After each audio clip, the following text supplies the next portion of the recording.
Dan ini banyak generasi muda yang karena memang mereka lahir di era milenial begini gitu ya, bangga sekali dengan nantinya dia bisa hidup di metaverse, ya kan? Dia bisa sukses di situ, bisa berbisnis, bisa bikin rumah, bikin apartemen, bikin apa. Padahal dunia maya, Pak.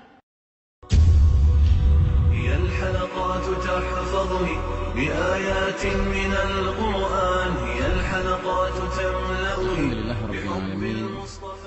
Wassalatu wassalamu ala ashrafil anbiya'i wal mursalin Sayyidina Muhammadin wa ala alihi wa ashabihi ajma'in. Faqala Allah Ta'ala fi kitabihil karim ba'da a'udzu billahi minasyaitonir rajim. Ya ayyuhalladzina amanu taqullaha haqqa tuqatih wa la tamutunna illa wa antum muslimun. وقال تعالى في آية أخرى وإذا قرأت القرآن جعلنا بينك وبين الذين لا يؤمنون بالآخرة حجابا مستورا.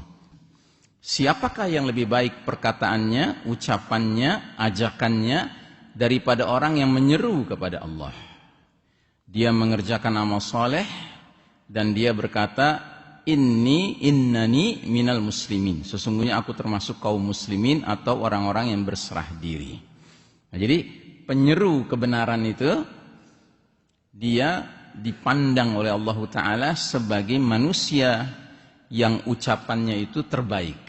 Ahsanu qawlan. Ya, tidak ada yang lebih baik ucapannya daripada orang yang setiap mengajak manusia itu mengajak kepada Allah, bukan mengajak kepada selain Allah. Ya. Makanya kalau kita sudah faham hal ini, kita nggak mudah terjebak, Pak. Kita nggak mudah terjebak dengan ajakan-ajakan yang sepertinya bahasanya, istilahnya intelek gitu ya, canggih, tapi sesungguhnya kosong. Sesungguhnya tidak mengajak kepada Allah. Bahkan hati kita lebih condong kepada orang yang mungkin bicaranya sederhana, tetapi jelas dia tidak mencampur adukkan antara seruan kepada Allah dengan seruan kepada selain Allah Ta'ala. Dan hari ini kita hidup di suatu zaman di mana seruan kepada selain Allah itu beragam sekali macamnya. Ya. Dari yang jelas-jelasan batilnya kita langsung bisa sensitif, oh ini batil gitu kan. Dengan yang bahasanya sepertinya sedemikian rupa dibungkus dengan mengajak kepada Allah, tapi sesungguhnya tidak mengajak kepada Allah. Ya, itu yang mengerikan. Ya, yang mengerikan kita hidup sekarang ini. Karena banyaknya seruan-seruan yang sepertinya mengatasnamakan dakwah ilal haq, dakwah ilallah, tetapi hakikatnya tidak. Begitu. Itu yang harus kita waspadai. Alhamdulillah kita dikasih akal sama Allah. Akal ini hendaknya kita syukuri dengan cara apa? Dengan cara setiap ada ajakan, ada seruan, ada panggilan, ada undangan, ya kan? We have to use our mind. Kita harus gunakan akal kita ini untuk bertanya, ini panggilan pantas nggak saya ikuti? Ini mengarah kemana? Ke dakwah al-haq apa dakwah al-batil? Harus selalu begitu, Pak. Nggak boleh kita karena cantik tampilan panggilannya, karena keren tampilan panggilannya, lalu kita ikut saja. Ya, karena yang namanya seruan itu, Pak, selalu ada dua sisinya, Pak. Ada sisi tampilan, kemasan, dan ada sisi isi. Ya. Nah, kita orang beriman ini nggak boleh tertipu dengan kemasan, tapi kita harus peduli dengan isinya. Ya. Semua hal, Pak, selalu berpasangan seperti itu. Ada tampilan, ada kemasan, dan ada isi. Nah, kita nggak boleh tertipu oleh kemasan, karena seringkali yang kemasannya indah justru isinya racun. Tapi sebaliknya, kadangkala ada kemasannya sekedarnya saja, sederhana saja, tetapi isinya mutiara yang harus kita ikuti. Nah, yang ideal tentunya seorang dai, para penyeru dakwah ini harus melengkapi dirinya dengan dua-duanya, memastikan isi dakwahnya benar dan juga bisa menampilkan tampilan yang baik, yang menyebabkan orang tertarik, begitu ya. Tapi seorang dai tidak punya kewajiban bahwa tampilannya harus selalu baik, tidak perlu, tidak harus ya. Makanya Ali bin Abi Thalib radhiyallahu an terkenal dengan ucapannya unzur ila maqal wala tanzur ila mangqal, ya. Perhatikanlah apa isi ucapan seseorang, jangan perhatikan siapa yang mengucapkannya. Kalau kita terlalu sibuk mempermasalahkan siapa yang mengucapkannya, jangan-jangan kita kehilangan peluang ajakan yang baik. Ya, hari ini kan itu seringkali jadi masalah, Pak. Dan musuh-musuh kita selalu menggunakan cara-cara seperti itu. Siapa dia, lulusan mana dia? Gitu, ya kan? Selalu yang dipermasalahkan begitu. Ya kan? Alah, dia nggak ngerti itu. Ya, dia nggak punya titel apa-apa di bidang itu. Gitu. Padahal ucapannya benar. Tapi karena kita juga kemakan dengan sibuk kepada kemasan, kepada tampilan, ya kan, akhirnya kita ragu pula. Begitu. Nah, hari ini urusan hoax dan tidak hoax juga begitu, Pak. Pokoknya kalau bukan dari pemerintah hoax, gitu. Yang dari pemerintah pasti benar. Apa iya begitu? Ya. Makanya bagi kita orang beriman, menilai seseorang itu pantas diikuti atau tidak bukan sekedar berdasarkan ilmunya, Pak. Karena kalau bicara ilmu, iblis juga tahu syirik itu dosa, tahu, Pak. Ya. Karenanya buat kita harus menilai seseorang itu secara utuh. Ilmunya yang dia sampaikan, lalu pembuktian-pembuktian dalam amal perilakunya. Ya, itu yang harus menjadi tolok ukur buat kita untuk menilai seseorang. Sebab kalau sekedar mengandalkan ilmu, Pak, banyak orang hari ini yang ilmunya luar biasa soal agama, tapi ternyata perilakunya ya tidak sejalan dengan ilmunya itu. Gitu. Dan bagi kita yang seperti ini, maaf-maaf saja sebagai wawasan boleh, tapi sepenuhnya kita ikuti nanti dulu. Ya, bagi kita ada hal-hal yang menyangkut integritas ya, yang harus kita jadikan tolok ukur gitu. Ya, makanya kita disuruh sama Allah setiap hari mengulangi ikrar kita. Ihdinas siratal mustaqim. Tunjukilah kami jalan yang lurus. Jadi rasa butuh kita untuk selalu berada di atas siratal mustaqim ini harus kita tumbuhkan terus, Pak. Karena apa? Karena iblis nggak bosan-bosannya menyesatkan kita dari jalan yang lurus. Masa kita bosan berada di atas jalan yang lurus? Ya, nggak level betul. Ya, kalau kita sudah tahu hal seperti ini, kita nggak akan membiarkan diri kita angin-anginan di atas jalan yang lurus. Ya, baik. Nah, jadi selama 1342 tahun Hijriah, umat Islam memegang tampuk kepemimpinan. Selama itu umat manusia hidup di dalam cahaya petunjuk Allah Subhanahu wa Ta'ala. Itulah keberkahan yang dihasilkan oleh sistem iman tauhid yang dikelola oleh kaum beriman. Ya. Jadi ini kita harus mundur sedikit ke belakang untuk mengingatkan kita semua ya, tentang permasalahan sejarah ini. Jadi selama 1342 tahun umat Islam itu diizinkan Allah memimpin umat manusia. Tapi tentunya dengan catatan ya, ada perbedaan kondisi selagi berjaya di fase pertama di mana yang memimpin langsung Nabi Muhammad sallallahu alaihi wasallam. Lalu di fase kedua yang memimpin para khulafa ar-rasyidin, para sahabat dari kalangan khalifah-khalifah yang terbimbing oleh Allah. Dan berbeda lagi dengan di fase ketiga ketika yang memimpin adalah para khalifah-khalifah kaum muslimin yang dijuluki oleh Nabi dengan julukan mulkan adon, raja-raja yang menggigit ya. Jadi mereka khalifah, sistemnya khilafah, Quran dan sunnah tetap sumber nilai, sumber norma, sumber hukum, tapi mereka tidak selevel kelasnya dengan khulafa ar-rasyidin ya. Cuman secara umum masih banyak kebaikannya. Kenapa? Karena acuannya itu Quran dan sunnah, petunjuk Allah, petunjuk Rasul. Begitu ya. Makanya kita tidak menutup mata bahwa di fase ketiga era raja-raja menggigit ini kadang-kadang umat Islam punya khalifah yang adil, yang penuh rahmah, kasih sayang kepada umat. Tapi kadang-kadang ada khalifah yang zalim juga, ya. Kita harus akui itu. Tapi kezaliman dia personal. Sedangkan secara institusional dia masih menegakkan pemberlakuan kitabullah dan sunnah sebagai sumber nilai, sumber norma, sumber hukum. Makanya kebaikannya banyak. Tapi begitu kita masuk fase keempat, di mana Allah Ta'ala mencabut kepemimpinan dunia ini dari tangan kaum muslimin, lalu Allah serahkan kepada kaum kafir, dan itu sepenuhnya kehendak Allah ya. Maka dunia ini benar-benar kacau, Pak. Karena yang mimpin terang-terangan menyingkirkan Quran dan sunnah sebagai sumber nilai, sumber norma, sumber hukum ya. Jadi kesadaran kita akan hal ini penting sekali, Pak.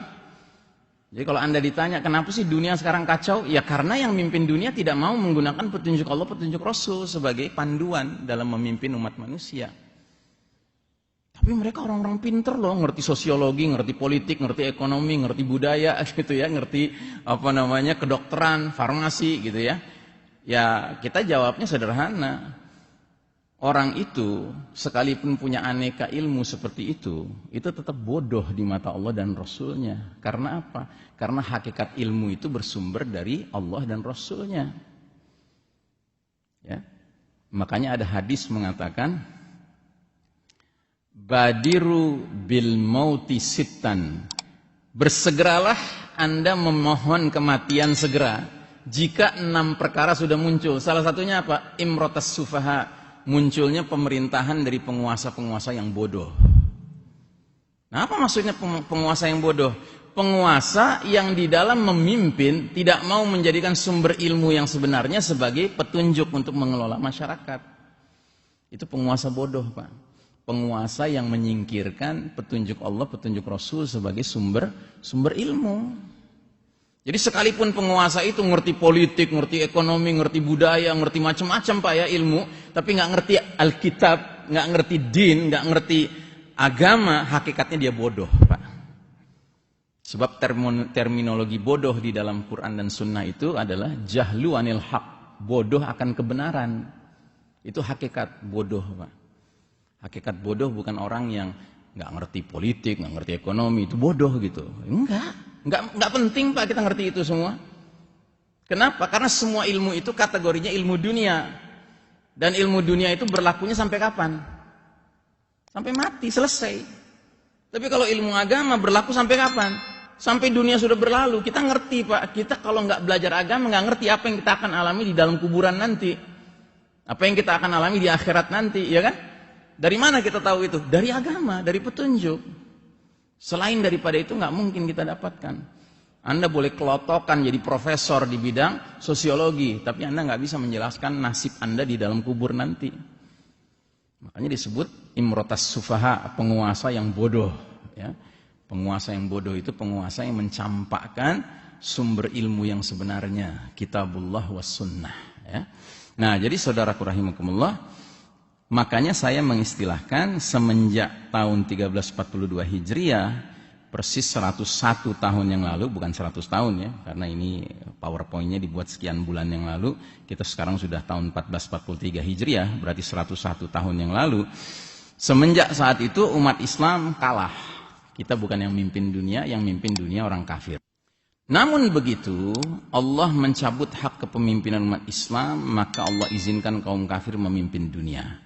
Belum sampai 100 tahun kalender Masehi, kerusakan dan kesesatan yang ditimbulkan begitu dahsyat.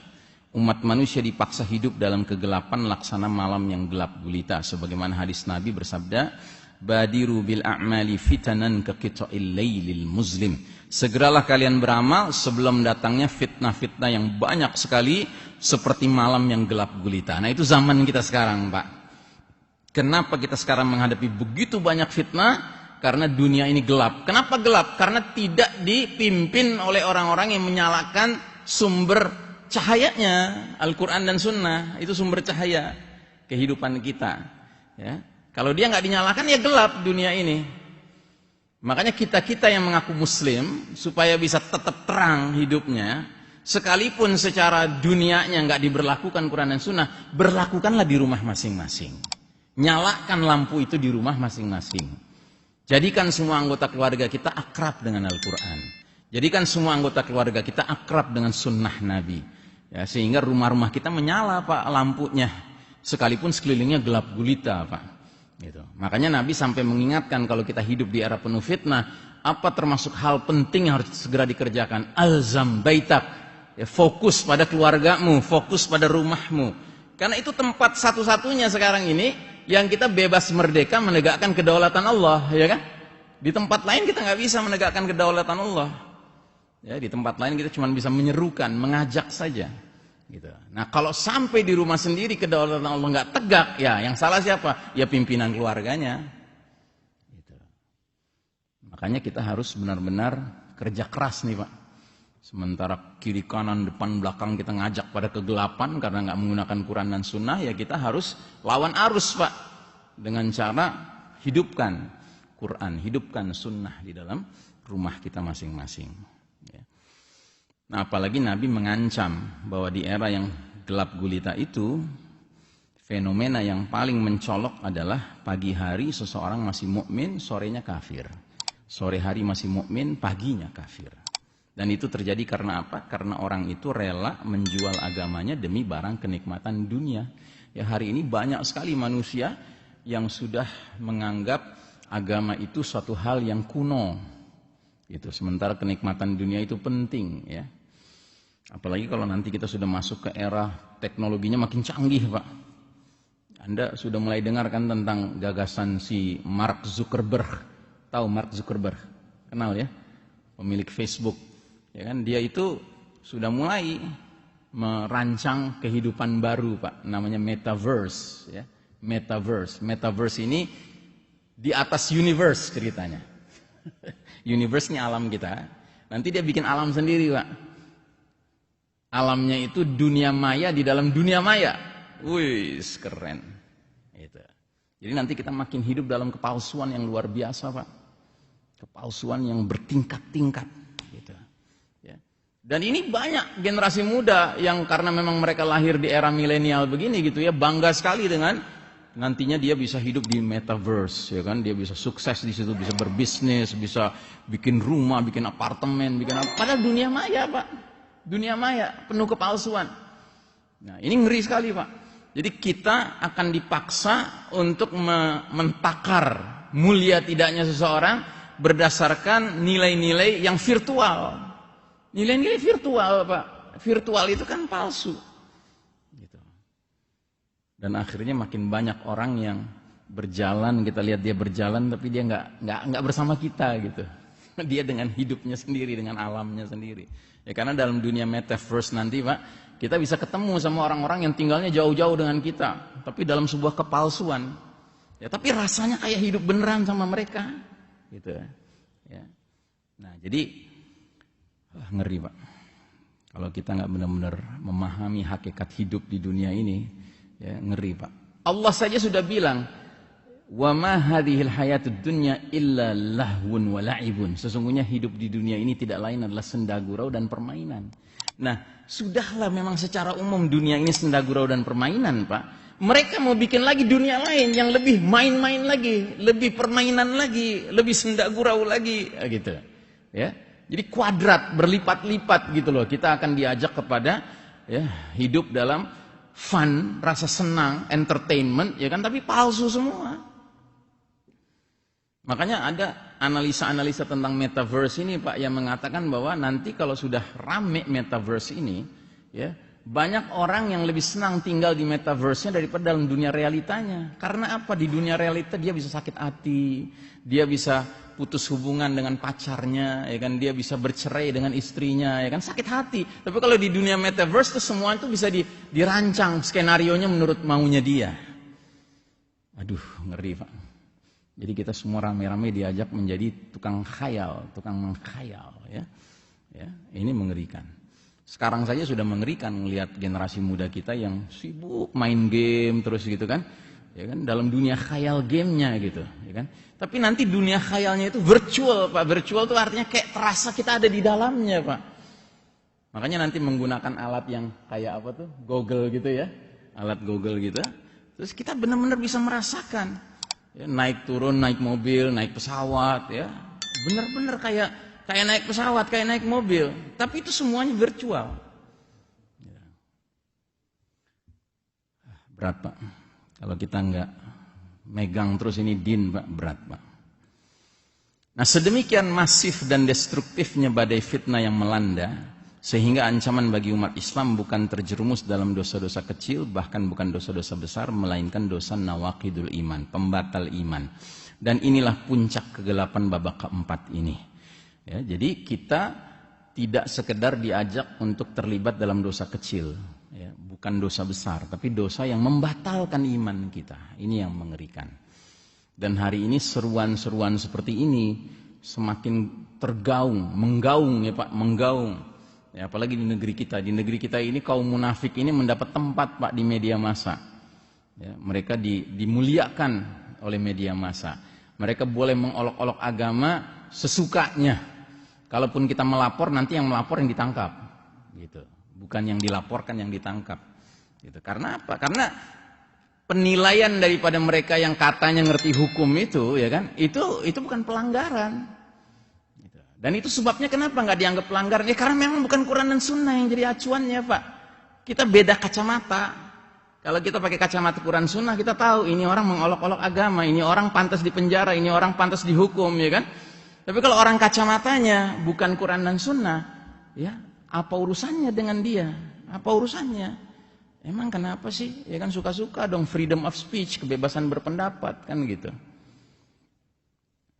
Nah, jadi saudaraku rahimakumullah, sistem Dajjal telah menjelma menjadi peradaban penuh dosa, bahkan menghasilkan umat Islam yang murtad dari agamanya, karena kehidupan sudah tidak lagi diarahkan untuk mengejar meraih ridha Allah, melainkan menuju penyambutan rob palsu, yaitu Ad-Dajjal. Ya, makanya semua kepalsuan semakin merebak, semakin di endorse, ya, didorong gitu, ya, kepalsuan. Dan Allah Ta'ala dalam surat Al-Baqarah 217 mengungkap ambisi kaum yang sedang mimpin dunia sekarang. Yang mimpin dunia sekarang ini bukan sekedar kaum kafir biasa, Pak, tapi kaum kafir harbi. Kaum kafir ada 3 kelompok, Pak. Kafir harbi, kafir muahid, kafir zimmi. Kafir zimmi itu artinya orang kafir yang tunduk pada apa? Pada sistem Islam. Kalau sistem Islamnya tegak. Hari ini kafir zimmi susah ditemukan karena sistem Islamnya nggak ada. Kafir muahid itu orang kafir yang punya perjanjian dengan sistem Islam. Dia di luar sistem Islam tapi dia ingin baik-baik dengan sistem Islam. Karena dia tahu sistem Islam ini kalau disenggol-senggol bisa ngamuk, mereka bisa tertindas. Ya kan, lebih baik udah jalin kerjasama. Ada nggak kafir muahid? Ya susah juga dicari. Karena apa? Sistem Islamnya nggak ada. Mau bertetangga dengan siapa dia? Nah, yang paling mungkin sekarang kafir harbi, Pak. Orang kafir yang ruhnya, spiritnya memerangi Islam dan umat Islam. Nah, Allah gambarkan ambisi mereka seperti apa. Ini dia ambisi mereka. Wala yazaluna yuqatilunakum hatta yaruddukum an dinikum min istata'u. Mereka orang-orang kafir harbi tidak henti-hentinya 24 hours a day, 7 days a week, 12 months a year memerangi kalian sampai mereka dapat memurtadkan kalian dari agama kalian kepada kekafiran seandainya mereka sanggup. Semua daya upaya mereka kerahkan, biaya, ya kan, proyek-proyek untuk membuat umat ini menjadi umat yang tidak beriman lagi. Ya, ini namanya program pemurtadan, Pak. Ya. Dan bentuk pemurtadannya itu bukan pemurtadan yang formal, yang resmi. Sehingga nanti orang terang-terangan bilang, gue udah bosan sama Islam, gue mau pindah ke agama lain. Enggak. Dia mungkin secara tampilan tetap muslim, tapi dia sudah murtad, sudah batal imannya. Ya. Dan contoh yang paling sering saya kemukakan adalah umat Islam yang termakan dengan faham pluralisme. Sebuah faham yang menganjurkan orang sampai mengatakan semua agama sama, semua agama baik, semua agama benar. Kalimat seperti ini, Pak, termasuk kalimat yang membatalkan iman seseorang. Karena Allah Ta'ala tidak pernah mengatakan dalam Al-Quran semua agama sama, semua agama baik, semua agama benar. Yang Allah tegaskan adalah innad dina indallahil Islam. Sesungguhnya agama yang Allah ridhai di sisinya hanyalah Islam. Makanya hati-hati, Pak.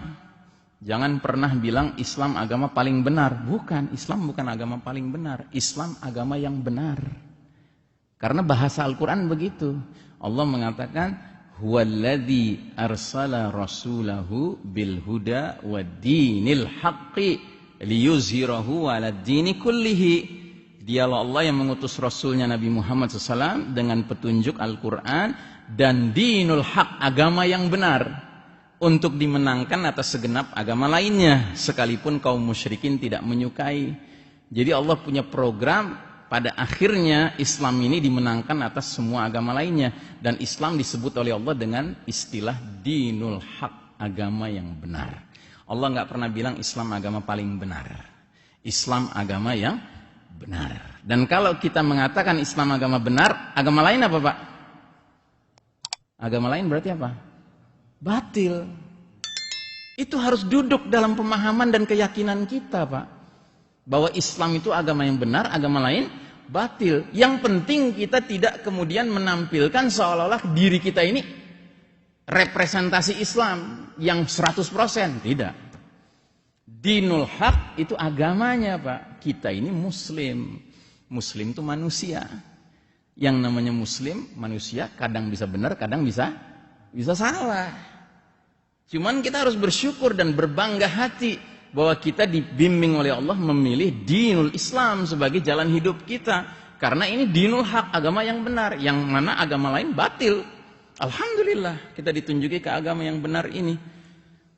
Nah, tapi sekalipun demikian, kita berjalan di tengah umat manusia yang aneka ragam agama keyakinan, kita harus tawadhu, rendah hati. Karena apa? Kita manusia.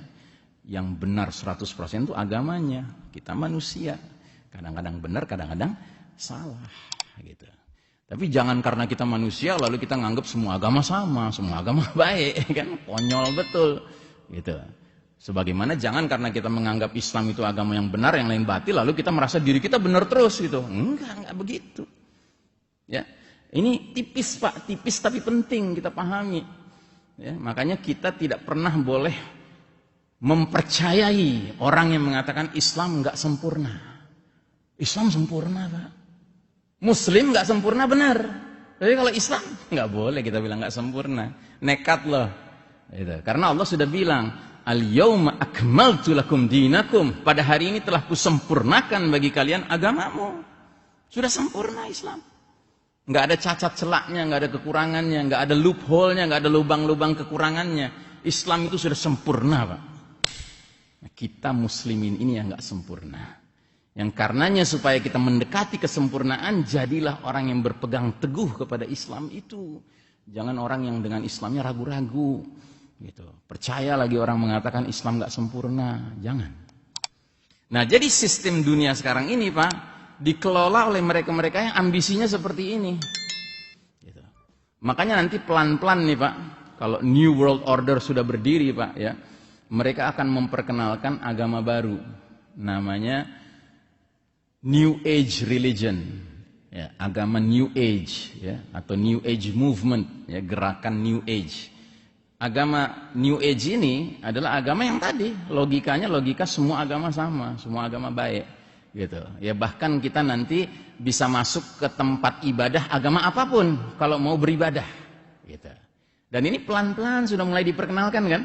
Gitu. Kita mulai diperkenalkan. Makanya muncul orang bersalawatan di gereja, gitu, ya kan? Kita mulai dibiasakan, Pak, untuk menganggap bahwa ya memang semua agama sama. Karena ya udahlah, nggak usah kita ribut-ribut. Kalau perlu bikin jembatan antara katedral dengan Masjid Istiqlal, ya kan? Nggak di permukaan, ya di bawah permukaan, biar nggak ribut dulu masyarakat rame, gitu. Ya, tapi tetap aja kita ngerti kan tujuannya kemana ini. Oh, tujuannya mau mengarah kepada New Age Movement ini, ya, gerakan New Age, ya. Dan ini dari dulu, Pak, kerjaan orang-orang musyrik itu dari dulu begitu. Makanya dulu sampai Nabi, karena begitu getolnya mengajak kepada tauhid di tengah-tengah masyarakat musyrikin Quraisy yang kelot, yang fanatik, ya kan?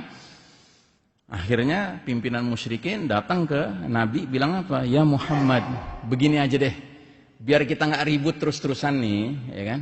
Kami minta satu hal aja. Kalau engkau lagi tawaf ngelilingin Ka'bah, tolong diusap aja gitu berhala-berhala kami. Nggak minta banyak, nggak minta sujud di depan berhala, doa di depan berhala, diusap aja gitu. Nah, itu sampai turun ayat surat Al-Isra. Ya, kata Allah, hampir-hampir saja engkau mengikuti kemauan mereka. Dan jika engkau mengikuti kemauan mereka, niscaya mereka akan perlakukan kamu sebagai sahabat yang akrab. Gitu. Tapi akibatnya Allah akan murka kepada Nabi Muhammad SAW. Cuman disuruh ngusap aja, Pak. Nggak disuruh berdoa kepada berhalanya, ngusap aja.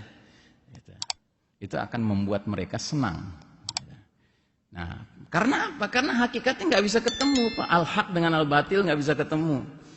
Makanya jangan kita dengan alasan harmonisasi antar manusia lalu kita mempertemukan al-haq dengan al-batil. Nah, ini semua kemana-mana, Pak, merembetnya, termasuk ke urusan rekonsiliasi dengan Yahudi, rekonsiliasi dengan Zionis, ya kan? Urusannya kan ke sana. Gitu. Mereka ingin membawa kita untuk menganggap Zionis, Yahudi itu baik-baik saja, fine-fine saja. Jangan melihat bahwa mereka itu menzolimi kaum muslimin Palestina. Gitu. Kalaupun iya, ya kan orang Palestina, kita orang Indonesia, ngapain dibawa-bawa gitu? Beda. Gitu. Nah, jadi saudaraku rahimakumullah, di dalam bukunya Ahmad Thompson, Dajjal the Antichrist, Ahmad Thompson berpendapat ada 3 sisi dari Dajjal. Ada sisi oknum Dajjalnya, the individual. Ada sisi peradaban Dajjalnya, a worldwide social and cultural phenomenon, gejala ya, mendunia sosial dan kultural. Dan ada kekuatan gaibnya, kekuatan yang tidak tampak, unseen force. Ini buku aslinya Pak, bahasa Inggris ya.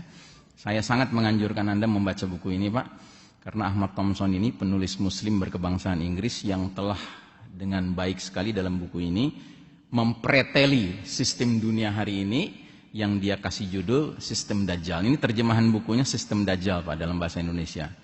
Tapi sayang buku dengan tampilan seperti ini sekarang sudah tidak ada. Penerbitnya juga sudah gulung tikar nih, penerbit Semesta dari Bandung. Sekarang bukunya tampilannya seperti ini. Sistem Dajjal, penerbit Zahira tahun 2013. Nah, Ahmad Thompson berpendapat ada 3 sisi Dajjal. Sisi individunya, individu Dajjal inilah yang disebut-sebut Nabi dalam berbagai hadis-hadis beliau akan muncul di akhir zaman. Ya, akwar, matanya sebelah, cacat sebelah. Dan Dajjal ini nanti kalau muncul akan mengaku dirinya seperti Fir'aun, ya, ana rabbukum, aku Rabb kalian. Begitu. Dia punya surga sendiri, punya neraka sendiri. Dia punya air sendiri, dia punya api sendiri. Yang kata Nabi, barang siapa ditawarkan air atau apinya Dajjal, pilihlah apinya Dajjal, karena itu airnya Allah. Dan siapa yang ditawarkan airnya Dajjal, tolaklah, karena itu apinya Allah. Begitu. Ya. Nah, ini belum muncul individunya. Tetapi ada sisi lain dari Dajjal, yaitu worldwide social and cultural phenomenon, gejala sosial budaya global. Jadi berbagai sistem dunia sekarang ini di bidang ideologi, politik, ekonomi, sosial, budaya, hukum, militer, ya, kedokteran, farmasi, semua bidang-bidang itu, ini sistem Dajjal dalam hal apa namanya, ya, gejala yang tampak, ya. Sementara ada sisi lain lagi dari Dajjal, yaitu sisi yang tidak tampak, the unseen force, kekuatan yang tidak tampak atau gaib atau sihir. Ini diwakili oleh gerakan-gerakan rahasia, secret societies. Bisa diwakili dengan lobby Yahudi, bisa Freemasonry, bisa Illuminati, bisa Kabbalah, bisa Knight Templar, bisa Skull and Bones, ya kan? Banyak sekali nama-namanya Pak. Nah, mereka ini gerakan rahasia, pertemuan-pertemuannya rahasia. Ya, dan dalam pertemuan-pertemuan itu mereka melakukan pembicaraan-pembicaraan tentang bagaimana merencanakan dunia yang mengarah kepada maunya iblis, maunya musuh-musuh orang-orang beriman, musuh-musuh Allah Ta'ala. Nah, jadi, dan kita tahu dari mana ini? Kita tahu dari mantan anggota Freemasonry yang taubat. Ulama dari Lebanon. Jadi seorang ulama dari Lebanon pada tahun 1970-an, dia itu ditempel sama organisasi-organisasi underbow-nya Freemasonry. Rotary Club, Lions Club, yang mendekati dia. Kenapa mereka mendekati ulama? Karena ulama itu terkenal sayang dengan orang miskin, sayang dengan anak yatim piatu. Sedangkan ini organisasi sosial, ya kan, membantu kalangan duafa, ya kan. Nah, ditempel. Ternyata setelah ditempel bisa akrab, akhirnya diajak masuk Freemasonry. Level pertama. Nah, dalam pertemuan rahasia pertama itu, level pertama itu, si ulama ini ketika dilantik jadi anggota Freemasonry level pertama, itu dia bersumpah di hadapan Al-Quran, karena dia Muslim. Begitu.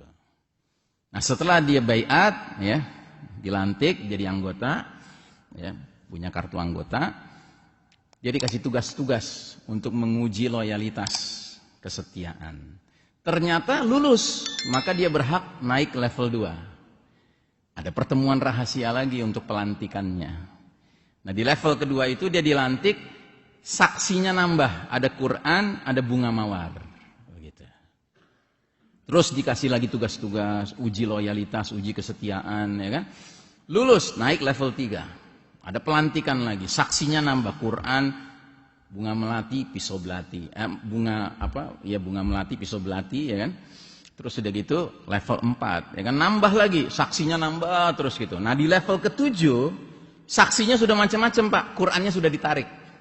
Dia ikut terus. Ya, dia merasa fine-fine saja, ikut aja terus. Nah, rupanya dia diizinkan Allah sampai level 30, Pak. Nah, di level 30, ketika dia dilantik, ternyata ada lafal pelantikannya yang harus dia ucapkan yang berbunyi, in the name of Lucifer, atas nama iblis saya bergabung dengan organisasi ini. Di situ dia baru sadar, wah, ini hizbus syaitan, ini pasukan syaitan ini partai syaitan ini, saya harus tinggalkan. Akhirnya dia tinggalkan dan dia tulis buku judulnya Gerakan Freemasonry, diterbitkan oleh Robito Alam Islami tahun 1972. Ya. Ya, dia menulis sambil dikejar-kejar oleh Freemasonry. Saya nggak tahu nasibnya sekarang bagaimana. Tapi yang jelas dari situ kita tahu, oh rupanya gerakan-gerakan secret society ini seperti itu cara kerjanya, Pak. Ya, jadi kalau orang itu pantas, ya dinaikkan levelnya, dinaikkan. Nanti dikasih tugas-tugas, ya kan. Dan dibiayai Pak, dibantu Pak untuk menjalankan tugas-tugas itu, dibiayai, dijamin Pak kehidupannya. Begitu. Nah, konon kabarnya untuk kalangan artis, ya kan, kalangan penyanyi-penyanyi itu mereka biasanya diajaknya ke Kabbalah, Pak. Kabbalah, ada Kabbalah juga ya, organisasi secret societies. Itu banyak seniman, ya kan, penyanyi, ya kan, bintang film begitu, ya. Dan biasanya kalau penyanyi-penyanyi ini atau bintang film ini loyal kepada Kabbalah, maka dia akan terus bisa muncul lagu-lagunya di billboard tertinggi di Amerika atau di dunia, gitu. Karena dijamin, ya. Tapi begitu dia sudah mulai menunjukkan tidak loyal, udah dijatuhkan dia, ya, dijatuhkan, kalau perlu dibunuh. Konon kabarnya Michael Jackson itu menjelang wafatnya sudah mulai sadar bahwa dia dikerjain sama organisasi ini.